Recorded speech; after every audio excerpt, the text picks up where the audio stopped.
সংস্কারের অজুহাত কিংবা অন্য কোনো বাহানা নয়, চলতি মাসের মধ্যে নির্বাচনের রোডম্যাপ চায় বিএনপি।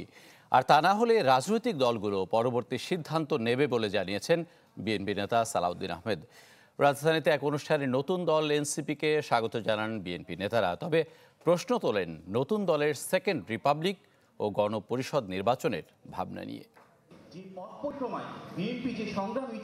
সাংবাদিক আবদাল আহমেদের লেখা নন্দিত নেত্রী খালেদা জিয়া বইয়ের ৭ম সংস্করণের মোড়ক উন্মোচন অনুষ্ঠান, যেখানে উঠে আসে খালেদা জিয়ার আপোষহীনতা ও বিএনপির দীর্ঘদিনের সংগ্রাম নিপীড়নের তথ্য। সদ্য ঘোষিত জাতীয় নাগরিক পার্টির রাজনৈতিক দর্শন ও স্থানীয় সরকার নির্বাচন নিয়ে তাদের অবস্থানের বিরোধিতা করেন বিএনপি নেতারা। ৫ই আগস্টের ছাত্র গণ অভ্যুত্থান কি মেম্বার চেয়ারম্যান ইলেকশনের জন্য হয়েছিল?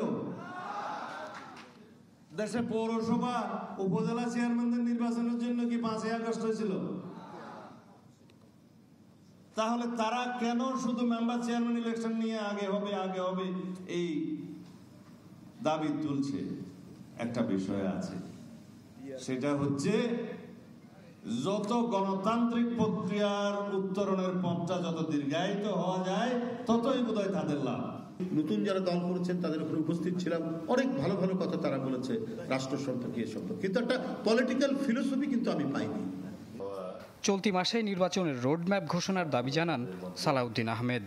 এই মাসের মধ্যে জাতীয় সংসদ নির্বাচনের রোডম্যাপ প্রদান না করেন তাহলে সেটা আমরা রাজনৈতিকভাবে গণতান্ত্রিক শক্তিগুলো বসে আমাদেরকে পুনরায় নির্ধারণ করতে হবে আমরা কোন প্রক্রিয়ায় গণতান্ত্রিক প্রক্রিয়া। কোনো ব্যক্তি বা গোষ্ঠীর পরামর্শে রাজপথে বেড়ে ওঠা জাতীয় ঐক্য বিনষ্ট না করার আহ্বান জানান বিএনপি নেতারা। সহিষ্ণুতার যে একটা জায়গা আছে।